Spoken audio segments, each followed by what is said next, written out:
Hello guys, welcome back to the video. आज इस video पे हम स्पेयर का कंप्लीट फार्मूला रिवीजन करने वाले। तो इसके अंदर आपके जो भी इंपॉर्टेंट फार्मूलेस है, इंपॉर्टेंट कंसेप्ट्स है, इंपॉर्टेंट टॉपिक्स है, वो इस वीडियो पे हम देखने वाले। इससे पहले अगर हम एनालिटिकल ज्योमेट्री की बात करें तो जो भी आपके उसके अंदर चैप्टर्स है, 3D हो गया, कोन, सिलेंडर, कोनिकॉइड्स, पैराबोलॉइड्स है, तो उसका हमने कंप्लीट प्लेलिस्ट देखी हुई है पहले। उसका लिंक मैं आपको डिस्क्रिप्शन बॉक्स में दे दूंगा, साथ में कमेंट बॉक्स में पिन कर दूंगा। तो इंपॉर्टेंट प्लेलिस्ट है, उसके अंदर जो भी आपके इंपॉर्टेंट क्वेश्चन आते हैं हर चैप्टर के, प्रीवियस ईयर पेपर के जो भी आपके क्वेश्चन है वो हमने उसमें सॉल्व कर रखे अच्छे से आपको इस वीडियो पे देखने हैं, जो आपके यहाँ पर प्लेलिस्ट है। ठीक है।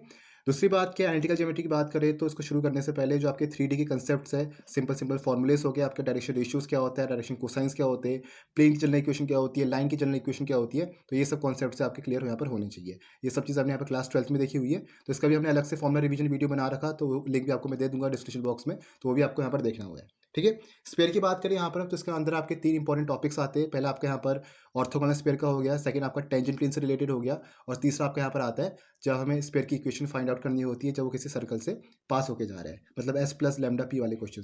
तो इनके आपके 3 टॉपिक्स यहाँ पर इंपॉर्टेंट है स्पेयर में, जो आपको अच्छे से यहाँ पर देखने हैं। ठीक है। तो पहले यहाँ पर आता है आपका इक्वेशन ऑफ स्पेयर, जो हमें यहाँ पर स्पेयर की इक्वेशन निकालनी है। सेंटर आपके पास है x1 y1 z1, और अब रेडियस आपके पास है r।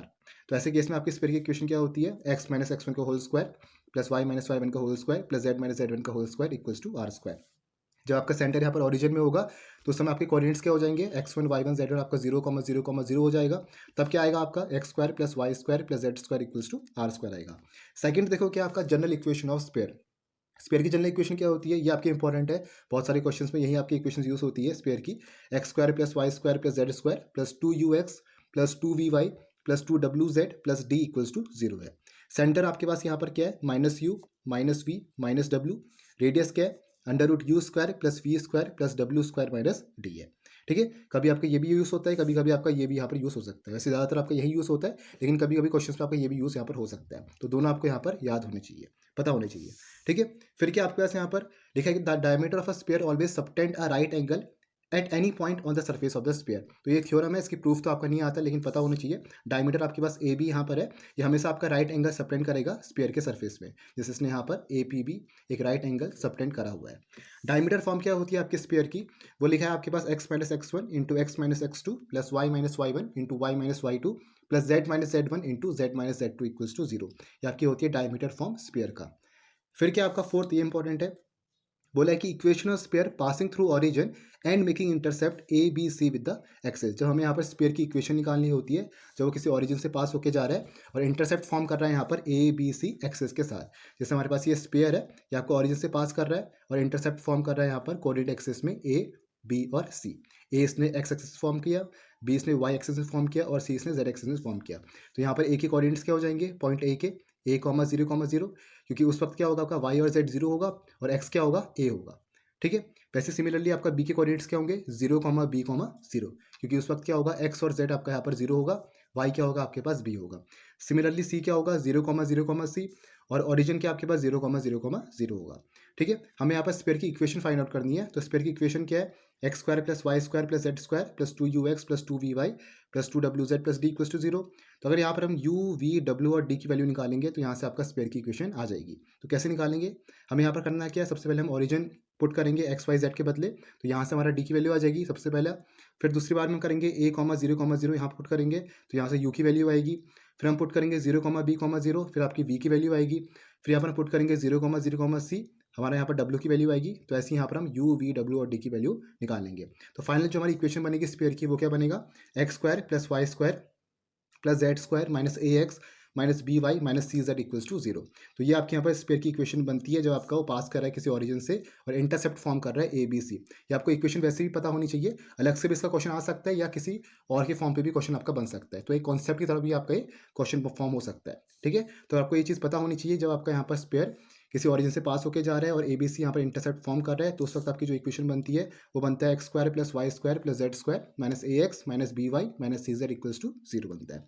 फिफ्थ देखो क्या लिखा है, लिखा है कि हमें स्पेयर की इक्वेशन फाइंड करनी है जब आपका सेंटर यहाँ पर मान लेते हैं कि x1 y1 z1 है और इस प्लेन को यहाँ पर टच करके जा रहा है, a x plus B Y plus C Z plus D equals to 0। ऐसे क्वेश्चन आपको बहुत देखने को मिलेंगे स्पेयर के अंदर। तो बोला गया है कि सेंटर आपके पास है x1 y1 z1 और प्लेन से आपका यहाँ पर टच करके जा रहा है उस स्पेयर।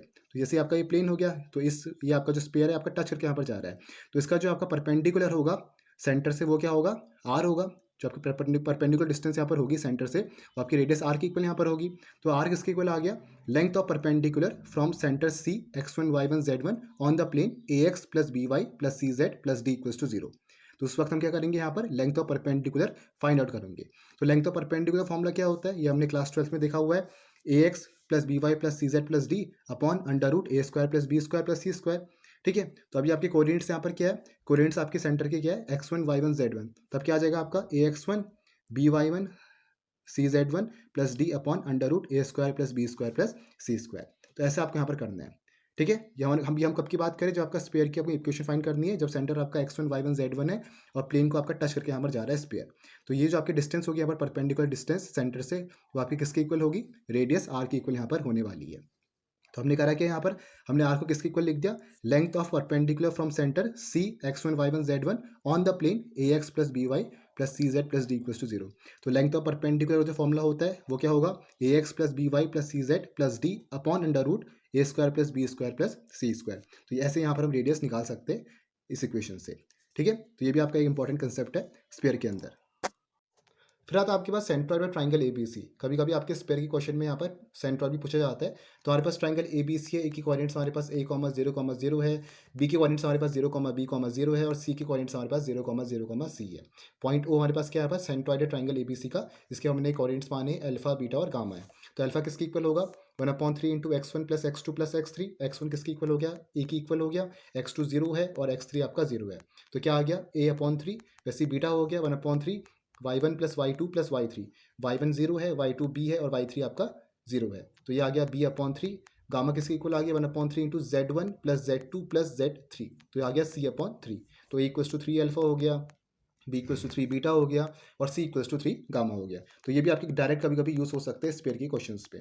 फिर लिखा है equation of sphere passing through the circle.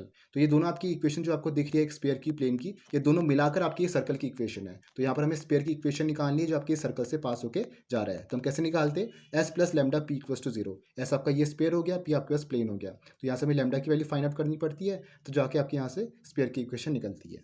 फिर लिखा है to find the equation for which the circle is a great circle. तो जब हमें यहाँ पर स्पेयर की इक्वेशन फाइंड करनी है, जब आपका सर्कल एक ग्रेट सर्कल है, तो हम कैसे फाइंड करेंगे? तो आपका जो स्पेयर का सेंटर होगा, स्पेयर का जो सेंटर होगा वो आपके इस प्लेन पे लाई करेगा। इस प्लेन मतलब L x plus M Y plus N Z plus P equals to 0 पे लाई करेगा। स्पेयर का सेंटर कहने का मतलब है कि माइनस यू माइनस वी और माइनस डब्ल्यू ये आपके इस प्लेन पे लाई करने वाले, मतलब इसके जो कोऑर्डिनेट्स है minus you minus V minus W, इसको यहाँ पर हम पुट करेंगे एक्स वाई जेड के बदले।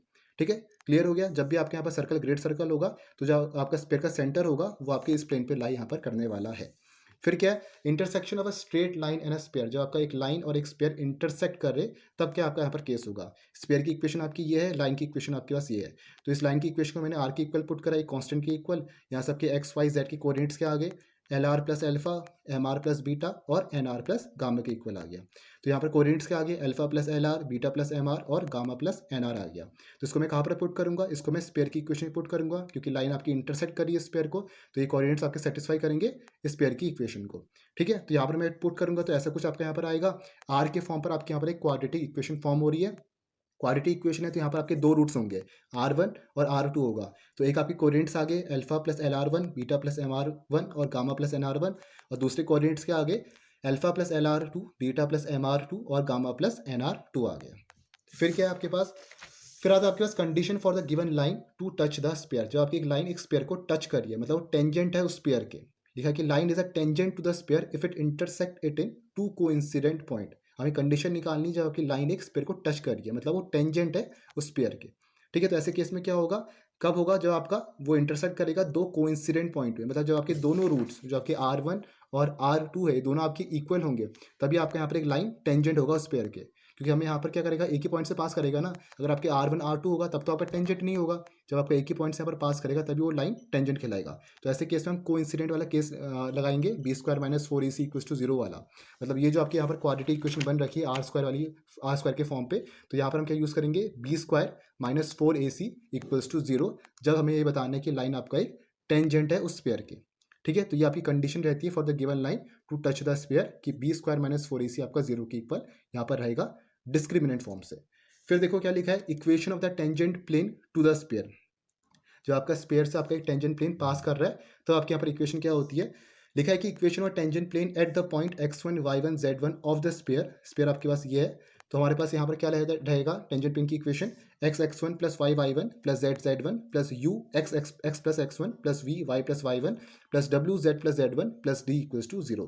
ये आपके यहाँ पर टेंजेंट प्लेन की इक्वेशन रहती है जब आपका इस पॉइंट से पास होकर जा रहा है x1 y1 z1 में इस पेयर से।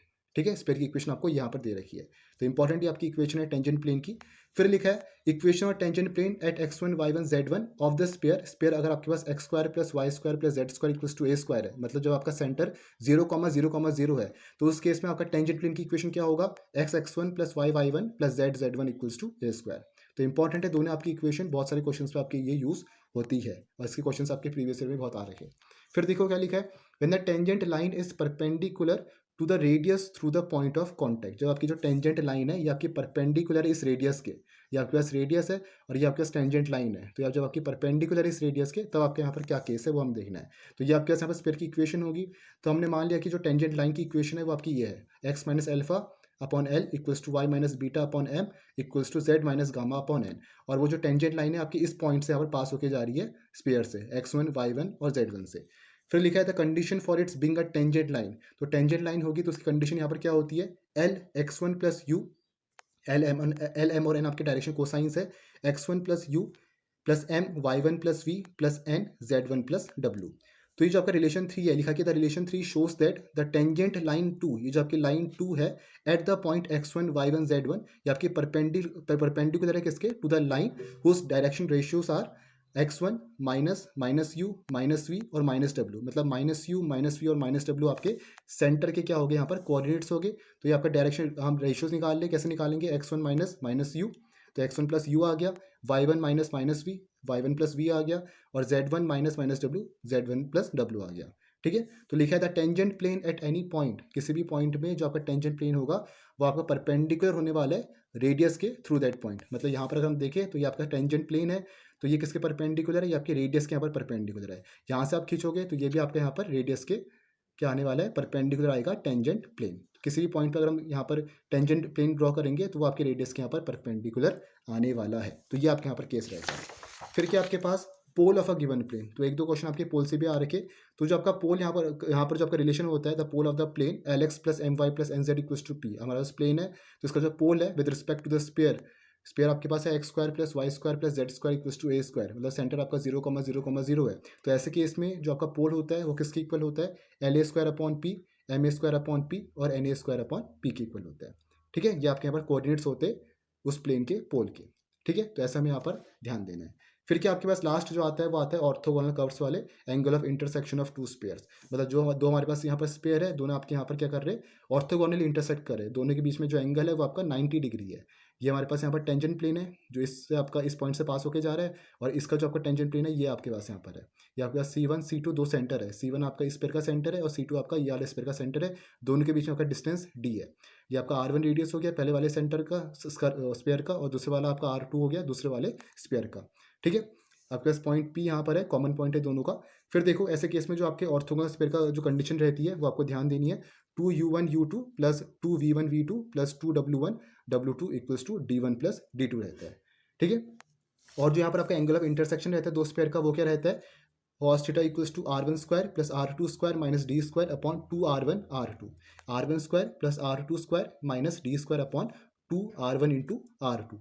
तो यहाँ से हम लिख सकते हैं theta equals to cos inverse r1 square plus r2 square minus d square upon 2r1 into r2। ये चीज़ आपके यहाँ पर रहती है। इसको हम कैसे निकाल सकते हैं ऑर्थोगोनल स्फीयर वाले को, इसको हम वैसे ही प्रूव कर सकते हैं, वैसे याद होता अच्छी बात है, वैसे भी हम इसको प्रूव कर सकते हैं। कैसे, हम यहाँ पर पाइथागोरस थ्योरम लगाएंगे। ये आपका राइट एंगल ट्रायंगल बन रहा है, ऑर्थोगोनल है तो ये आपका राइट एंगल ट्रायंगल बनेगा, मतलब C1 P C2 ये आपका 90 डिग्री बनेगा। तो ऐसे केस में क्या होगा, R1 square plus R2 square equals to किसके इक्वल आएगा, D स्क्वायर के, मतलब C1 C2 के। क्लियर हो गया, तो मतलब ये क्या आएगा, C1 P square plus C2 P square equals to C1 C2 square. तो ये क्या आ गया, C1 हमारे पास क्या है, सेंटर 1, तो minus U1 minus V1 minus W1 हो गया। सेंटर 2 क्या है, minus U2 minus V2 minus W2 हो गया। R1 किसके इक्वल आएगा, under root U1 square V1 square W1 square minus D, और R2 किसके इक्वल आएगा, under root U2 square plus V2 square plus W2 square minus D। तो इसको हम पुट करेंगे यहाँ पर इस इक्वेशन पर, तो यहाँ से हमारी वैल्यू आ जाएगी। तो एक फाइनल आपकी जो बनती है यहाँ पर इक्वेशन ये बनेगा, R1 square plus R2 square equals to C1 C2 square. C1 P के जो हमने लिख दिया यहाँ पर, C1 P के जो हमने यहाँ पर लिखा है R1, और C2 P के जो हमने लिखा है यहाँ पर R2 स्क्वायर। तो क्या आया, R1 square plus R2 square equals to C1 C2 square. C1 C2 square हम डिस्टेंस फॉर्मूले से यहाँ पर निकाल सकते हैं। C1 का हमें पता होना चाहिए और C2 के हमें यहाँ पर सेंटर दोनों के पता होने चाहिए, तो यहाँ से हम डिस्टेंस फॉर्मूले से इजीली निकाल सकते हैं। क्लियर हो गया। तो ये भी आपका इक्वेशन यहाँ पर इंपॉर्टेंट है, जो आपका फॉर्मूला यहाँ पर दिख रहा है, R1 square plus R2 square equals to C1 C2। ये भी आपके यहाँ पर क्वेश्चन पे कभी कभी यूज़ होता है। तो ये आपका फॉर्मूला हो गया, और ये वाला जो ऑर्थोगोनल स्फीयर का फॉर्मूला हो गया, ये भी आपका यहीं से निकलेगा। जब इसको अच्छे से हम करेंगे तो यहीं से आपका आएगा। और दूसरा आपका यहाँ पर angle of intersection of two sphere हो गया। ये आपके 3 फॉर्मूले angle of intersection of two spheres के अंदर इंपॉर्टेंट है। ठीक है, तो ये आपका प्रॉपर यहाँ पर पूरा रिवीजन था स्पेयर के अंदर, इतनी फॉर्मुलेस आपके इसके अंदर है। इसके बाद आपको इसके क्वेश्चंस की प्रैक्टिस करनी है।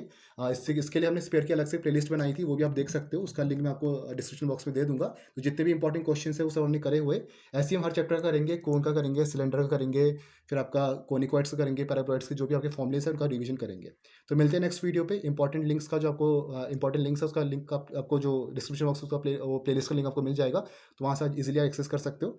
तो मिलेंगे नेक्स्ट वीडियो पे। Thank you for watching the video.